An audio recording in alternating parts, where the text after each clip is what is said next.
No teams have met in the playoffs more than these two. The Sixers, led by top 5 scorer Tyrese Maxey, and the Celtics, who have gotten an MVP caliber season from Jaylen Brown. Sixers and Celtics for the 23rd time. Game 1 on ABC.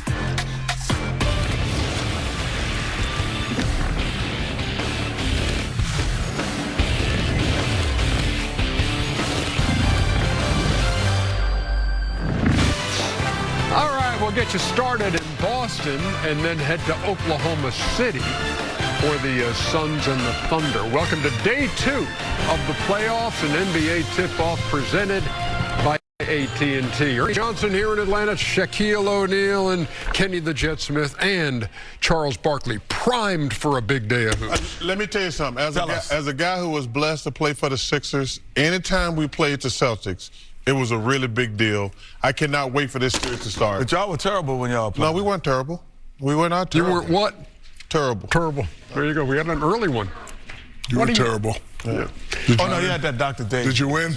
No, we were terrible. We won sometimes. We win all the time.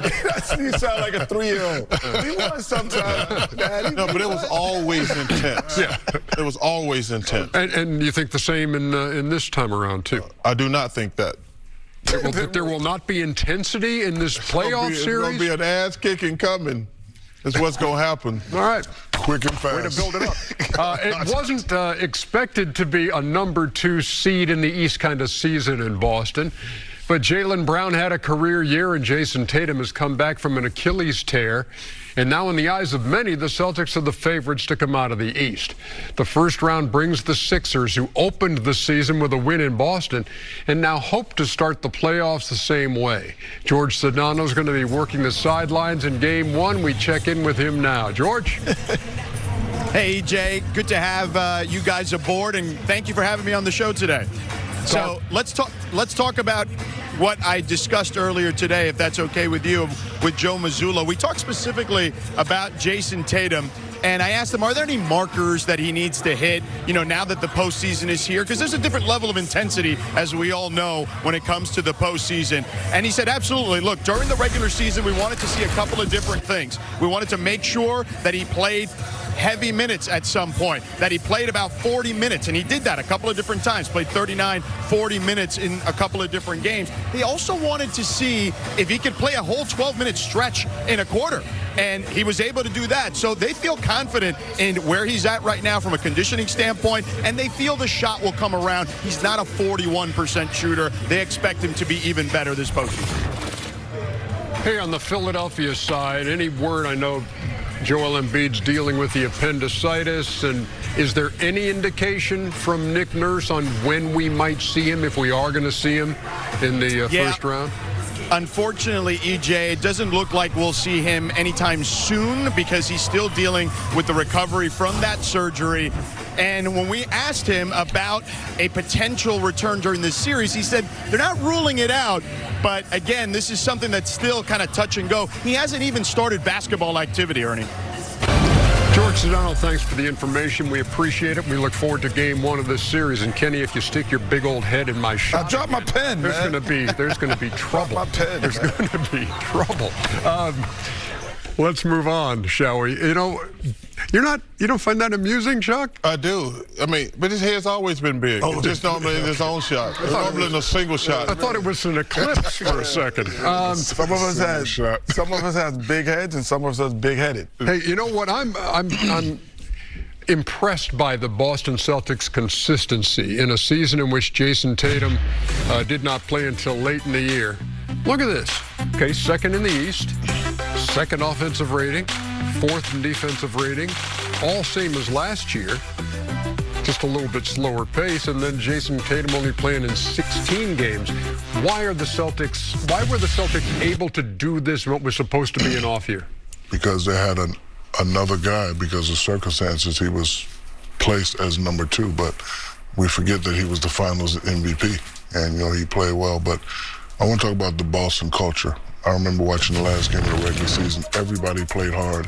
Everybody played like, they had something to prove. And I think that, that tells a lot about this franchise. But this guy right here, who was the Finals MVP, can be a #1 option. But like I said, because of circumstances, he was the #2 option, and he did well with it. But nobody expected him to be there.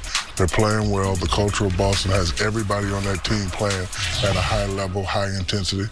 And this is why they're in the second seat.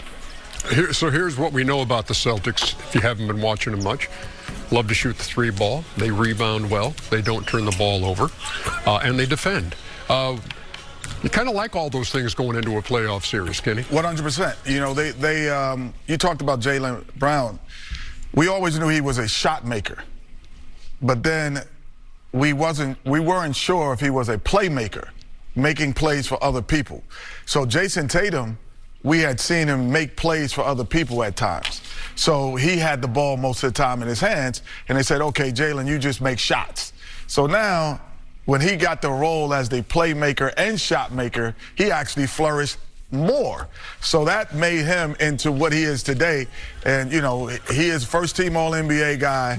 He is, one of the top 3 guys for the MVP race, and he has put his team in not a pause, but he says, no, there's no pause button in Boston. There is a button that just says go, and we are trying to win it. And maybe management, if they don't win, have made a slight mistake in saying we should get rid of all of these pieces because we were going to kind of rebuild, and he said, no way. Well, 2 things. One, it don't matter about the rebuild as long as you got them 2 guys. You can just plug guys in to go with those 2 guys. But you said something, Ernie, something about their defense.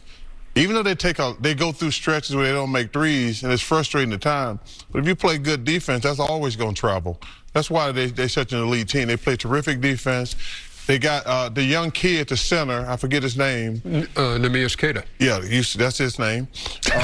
I'm not even gonna. That's like that. Those are like those things that come out every 20 years, right? Glad I could provide that for status. You. Now continue. Cicadas. But he's played well.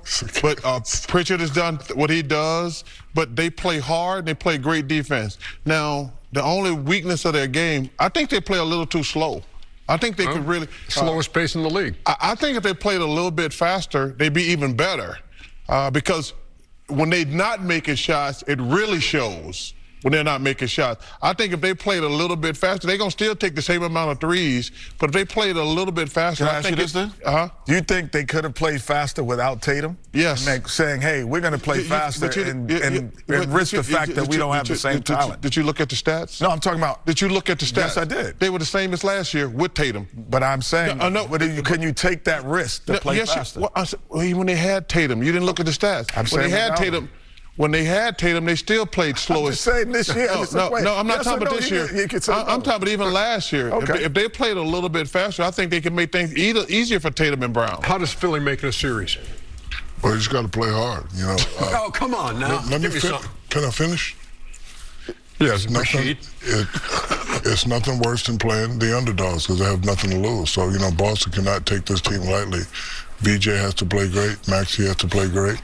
Paul George has to be the old of Paul George. And they just got to say, hey, we just got to, go for it and have to do mostly everything right. So if Boston stays focused and do what they're supposed to do, it'll be a sweep. But if they mess around, Philly can get 1 or 2 games because of their talent. 130 players in the East have played at least 3 games against the Celtics this year. Maxey, the only guy to average 30 against Philadelphia. Well, he's good. Against Boston. The biggest problem for the Sixers, they don't have their mismatches. They don't have mismatches. Like when you're an underdog, you normally like, okay, that team's better, but we have somebody who's good. But if you look at Philadelphia, Max and Edgecombe are probably, and Paul George, okay, they got Derek White, Tatum, and Brown. You're like, uh-oh, that's a problem right there. So that's the biggest problem. Like normally when you're an underdog team, you can say, okay, you know what? We got an advantage here. But the 3 best players on the Sixers, they're going against Derek White, Jason Tatum, and Jaylen Brown.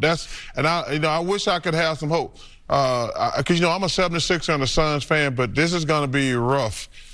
They split the season series 2 games apiece. Again, Philadelphia opening the year at Boston with a win by 1. In fact, the first 3 games between these 2 teams this season